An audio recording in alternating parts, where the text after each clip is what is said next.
नमः भगवते वासुदेवाय। नारायणं नमस्कृत्यं नरं चैव नरोत्तमं देवीं सरस्वतीं व्यासं ततो जयमुदीरये। नष्टप्रायेषु अभद्रेषु नित्यं भागवत सेवया भगवते उत्तमश्लोके भक्तिर्भवति नैष्ठकी। कृष्णाय वासुदेवाय देवकी नंदनाय च नंदगोपकुमाराय श्रीगोविन्दाय नमो नमः। मूकं करोति वाचालं पङ्गुं लङ्घयते गिरिं यत्कृपां तम् अहं वन्दे श्रीगुरो दीनतारिणं। श्रीपरमानन्दमाधवं श्रीकृष्णचैतन्य ईश्वरं गुरुवे गौरचन्द्राय राधिकाय तदालये कृष्णाय कृष्णभक्ताय तद्भक्ताय नमो नमः। नमो विष्णुपादाय कृष्णपृष्ठाय भूतले श्रीमते भक्तिवेदांत स्वामिने इति नामिने। नमस्ते सरस्वते देवे गौरवाणी प्रचारिणे निर्विशेष शून्यवादी पाश्चात्य देशतारिणे। जय श्री कृष्ण चैतन्य प्रभु नित्यानंद श्री अद्वैत गदाधर शिवासादि गौर भक्त वृंद। हरे कृष्णा कृष्णा कृष्णा हरे हरे, हरे राम राम राम हरे हरे। नमो पंकजनाभाय नमो पंकजमालिने नमो पंकजनेत्राय नमस्ते पंकजांग्रहे। ग्रंथराज भागवत महापुराण की जय। श्रील प्रभुपाद गुरु महाराज की जय। श्री राधा श्याम सुंदर राधा राधिका रमन कृष्ण बलराम गौर निताई पंच तत्व की जय। नरसिंह देव प्रहलाद महाराज की जय। श्री जगन्नाथ बलदेव सुभद्रा कृष्ण दर्शन की जय। समस्त गुरु परंपरा की जय। निताय गौर प्रेमानंदे हरि हरि बोल। आप सभी भक्तों का स्वागत है श्रीमद् भागवतम क्लास। और हम दूसरा स्कंद पढ़ रहे हैं। दूसरे स्कंद का दूसरा अध्याय हृदय में श्री भगवान, और इसका श्लोक संख्या 31 जो इस प्रकार से है। तेनात्मनात्मा नमुपेति शांतम आनंदमानंदमयो वसाने एतां गतिं भागवतीं गतो यो स वै पुनरने हविषजतेङ्ग। तेनात्मनात्मानमुपैति शान्तम् आनन्दमानन्दमयो वसाने एतां गतिं भागवतीं गतो यः स वै पुनरने हविषजतेङ्ग। हरे कृष्ण। हरे कृष्ण प्रभु जी। तेनात्मनात्मान नाम उपेति शांतिम आनंदम आनंदमयो वसाने एतां गतिं भागवतीं गतो या सावे पुनरने हविष्यजेता। ओके, और कोई भक्त? हरे कृष्ण प्रभु जी वहाँ पर यस। तेनात्मात्मानमुपाति सन्ताम् आनन्द आनन्दमयो वसाने एतां गतिं भागवतीं गतो यः स वै पुनर्नेह विसृजेत। ओके, तो कल हमने देखा किस प्रकार से प्रभुपाद जी बता रहे हैं कि अगर आपको शुद्ध नाम करना है, अपराधों से बचना है, तो उसके लिए प्रभुपाद जी ने कुछ स्टेप्स बताए। जैसे कि हमको किसी भी शुद्ध भक्त के प्रति कोई अपराध नहीं करना है किसी भी तरह। और जितने भी हमारी भक्ति में खरपतवार मतलब वीड्स, तो इस सब खरपतवार को हमें निकाल के फेंकना है। और प्रारंभ में ही फेंक देना है, क्योंकि बाद में इनको निकालना मुश्किल हो जाता है। इनकी जड़ें बहुत गहरी चली जाती हैं। और फिर इन्होंने कहा कि भौतिक लाभ, प्रतिष्ठा और सम्मान की इन इच्छाओं को धीरे धीरे कम करना है। शास्त्रों के नियमों का उल्लंघन नहीं करना है, शास्त्रों के नियमों का पालन करना है, और अपने आप को बहुत ज्यादा भौतिक भोग में नहीं लगाना है। तो इस प्रकार से हम इन सारे सिद्धांतों का पालन करते हुए जो है परम भगवान श्री कृष्ण रूपी, या भगवान श्री कृष्ण का जो प्रेम है, प्रेम रूपी फल है, उसको हम लोग टेस्ट कर सकते हैं। वरना हम उसका टेस्ट कभी जान नहीं पाएंगे और हमारा इसी प्रकार से जीवन खत्म हो जाएगा, टेस्ट भी हम जान नहीं पाएंगे उसका। तो आज का जो श्लोक है इसका अर्थ इस प्रकार से है, केवल विशुद्ध आत्मा ही पूर्ण आनंद तथा तुष्टि के साथ अपनी वैधानिक अवस्था में भगवान के साथ संगति करने की पूर्णता प्राप्त कर सकता है। जो कोई भी ऐसी भक्तिमय पूर्णता को पुनः जागृत करने में समर्थ होता है, वो इस भौतिक जगत के प्रति फिर से आकृष्ट नहीं होता और इसमें लौटकर कभी नहीं आता है।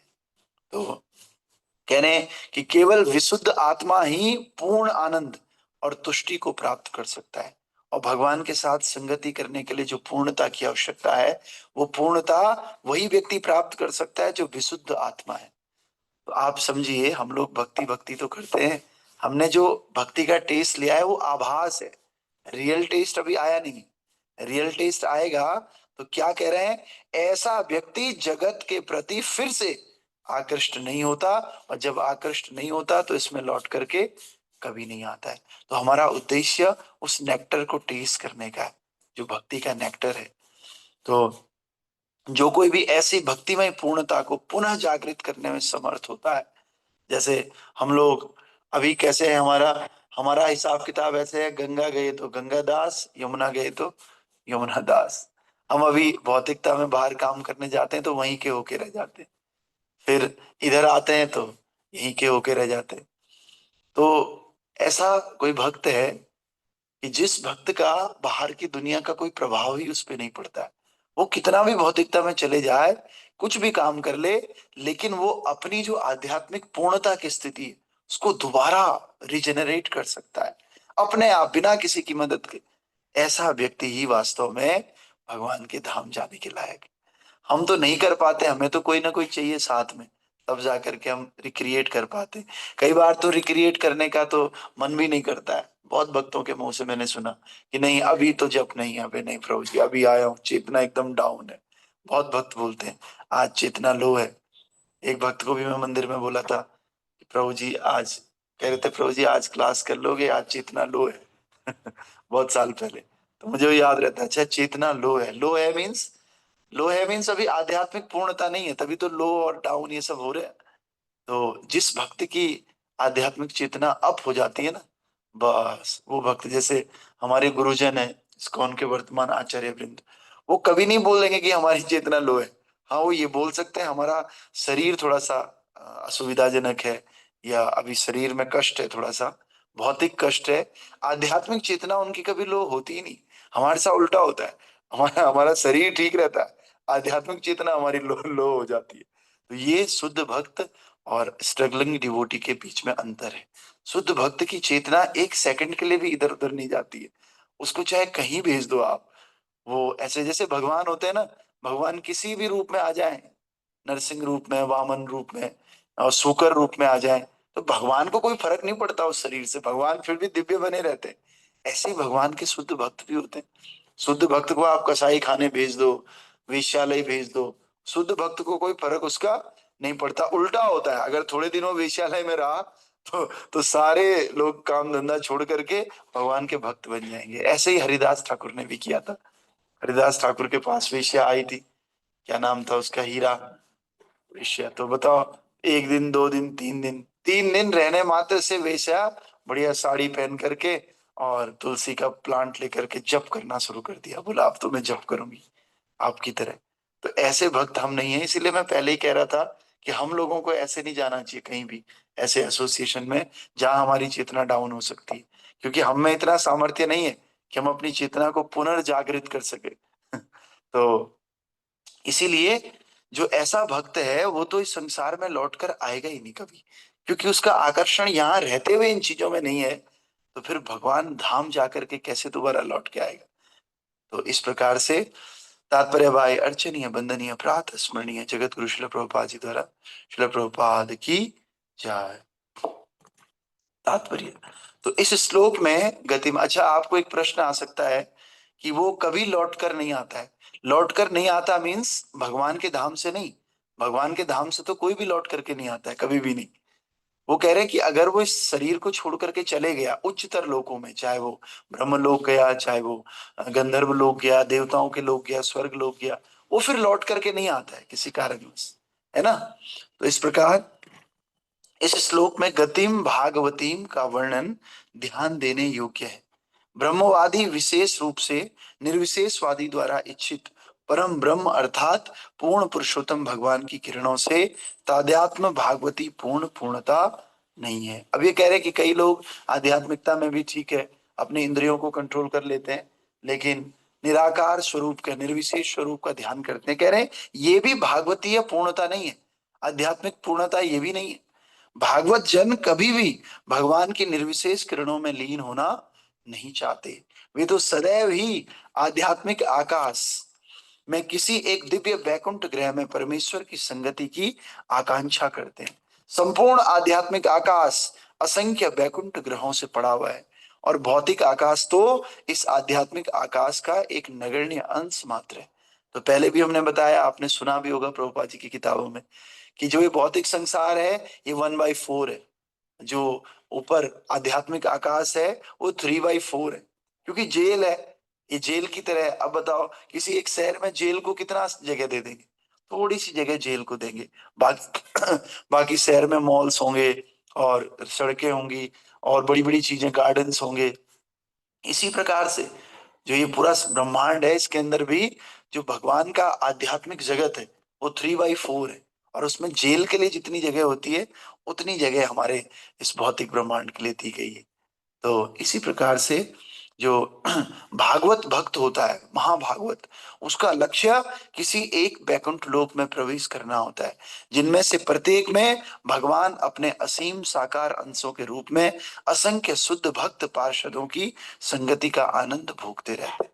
तो आप इसको ऐसे भी समझ सकते हो, नॉट एग्जैक्ट, बट अगर थोड़ा सा समझना है तो मान लिया कोई व्यक्ति है, व्यक्ति बहुत धनवान है, तो कुछ लोग उसकी सेवा करते हैं उसके धन के लिए, कुछ लोग सेवा करते हैं उसको प्रेम प्राप्त करने के लिए।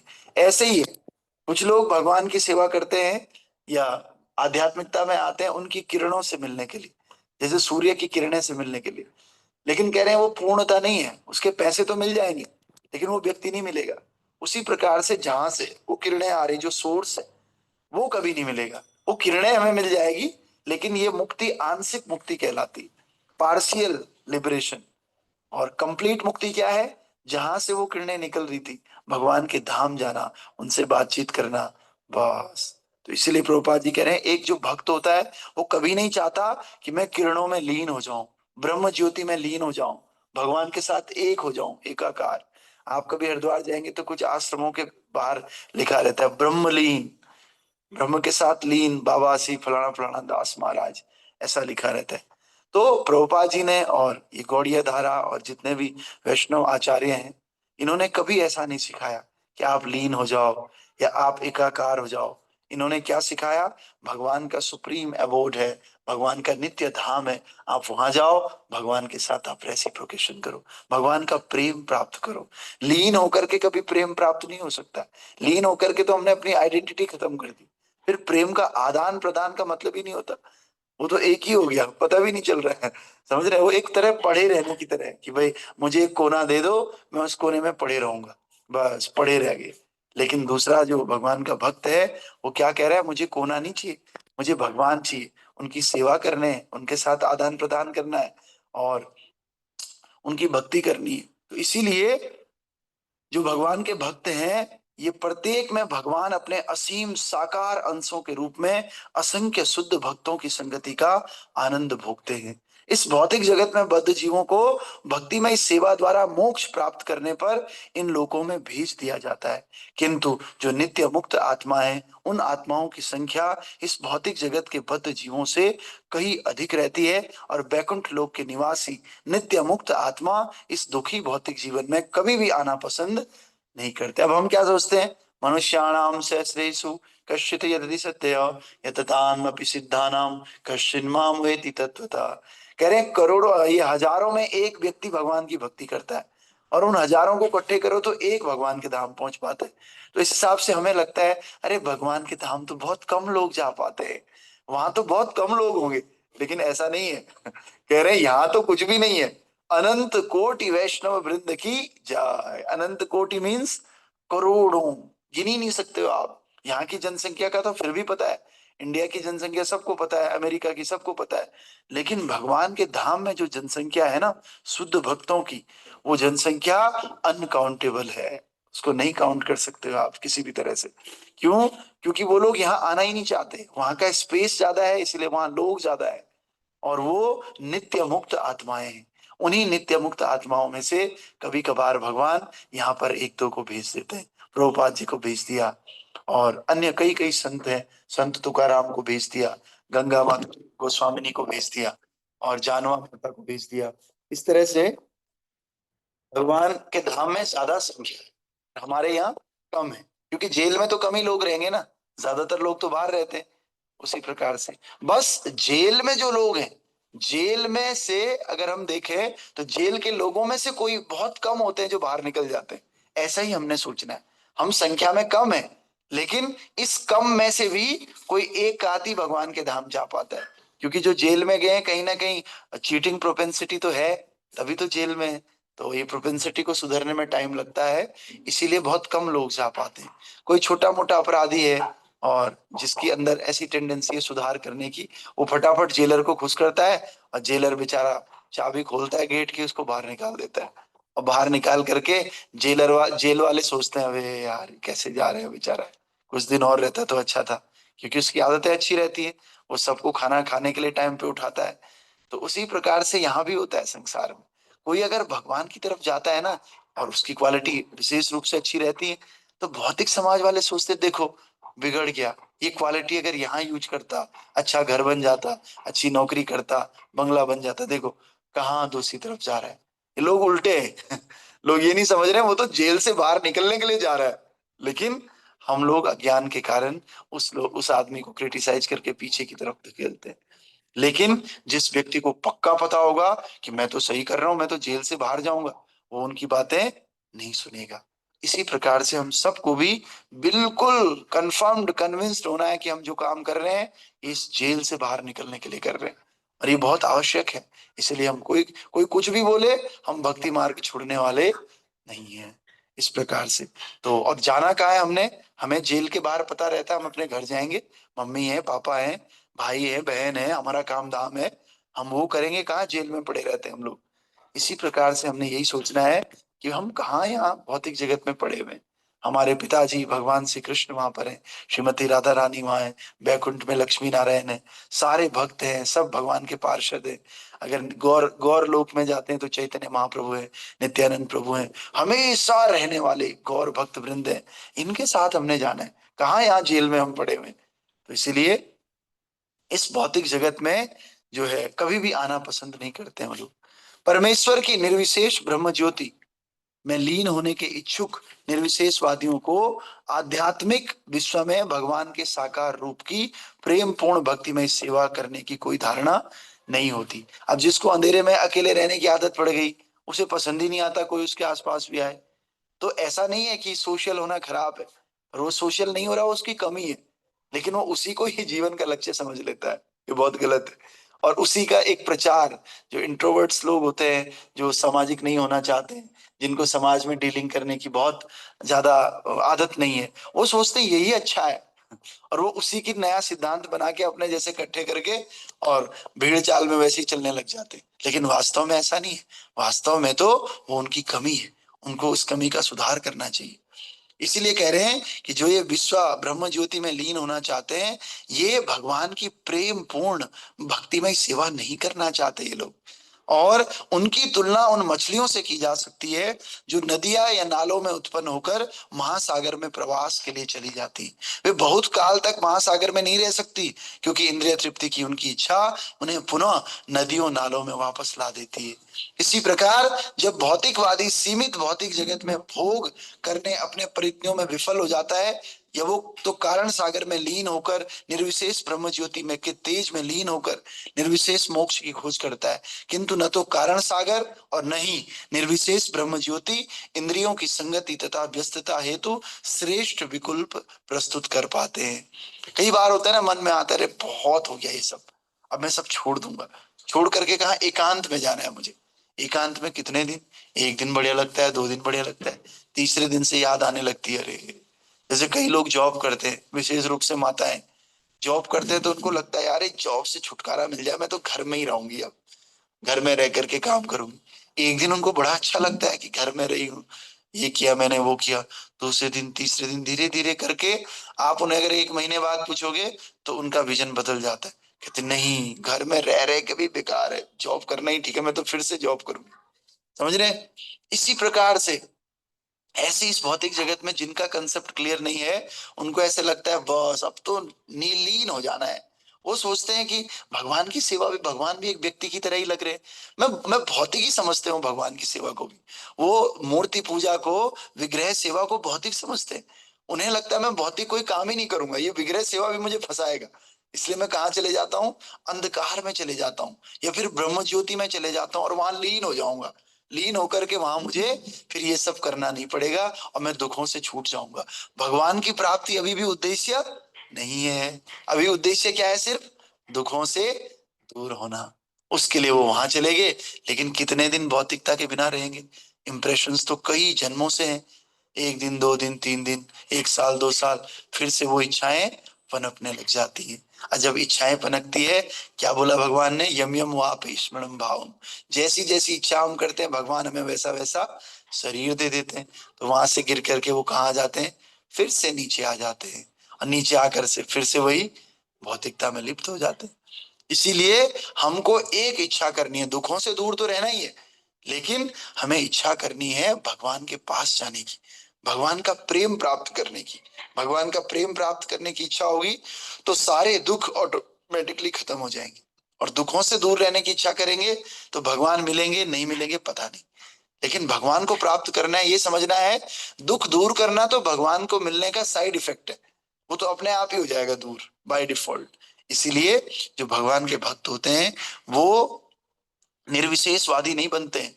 वो भौतिकता में को छोड़ करके भगवान के धाम जाना चाहते हैं। भगवान की भक्ति में सेवा में लग करके भगवान के धाम में वो प्रवेश करते हैं, और वहां पर मुक्त आत्माओं और भगवान की संगति करते हैं। ये भौतिक जगत की सीमित 4 दीवारियों की ओर दोबारा फिर कभी आकृष्ट नहीं होते। दोनों ही आध्यात्मवादी। एक ब्रह्म ज्योति में लीन हुआ, लेकिन कुछ समय बाद नीचे आ गया, आंशिक मुक्ति उसकी हुई। और एक भगवान के धाम पहुंचा, दोबारा फिर कभी यहाँ पर वापस नहीं आया। तो इसी प्रकार किंतु न तो फलतः एक निर्विशेषवादी एक बार फिर इंद्रिय भोग की अतृप्त कामना में भौतिक जगत में जन्म मृत्यु के चक्र में फंस ही जाता है।